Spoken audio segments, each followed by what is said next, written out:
নামাজে যদি কেউ দাঁড়ায় যায়, ফরজ নামাজে দাঁড়িয়ে গেছে, এখন আপনার সন্তান যদি বিপদে পড়ে চিল্লাচিল্লি করে, ফরজ নামাজ ছাড়া যাবে? কোনোভাবেই ফরজ নামাজ ছাড়া যাবে না। দেখেন, আপনার মনে করেন একটা স্যান্ডেল জুতা, তাও মনে করেন কয়েকবার মুসির কাছ থেকে সিলাইছে, ওটার দাম ধরেন 50-60 টাকা 100 টাকা দিয়ে কিনছিলেন, এখন ওটা বিক্রি করতে গেলে ফকিরও নিবে না, দান করলেও ফকিরও নিবে না, এরকম জুতা আসে না? নাই।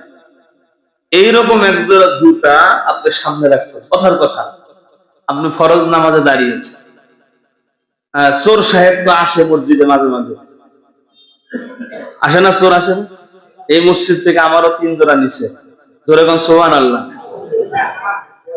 আর 3 জোড়াই নিছে আসরের নামাজের টাইমে।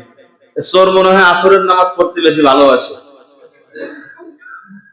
তো যাই হোক, তো চোর আসে, এখন আপনি মনে করেন নামাজে দাঁড়াইছে, এখন আপনার জুতাটা চোর হাত দিয়ে নিচ্ছে, সামনে থাকলে তো দেখা যায়, তো যদি নামাজে দাঁড়ান সেজদার জায়গায় তাকাইলেও এরিয়া অনেক দূর পর্যন্ত চোখের দৃষ্টি চলে যায়।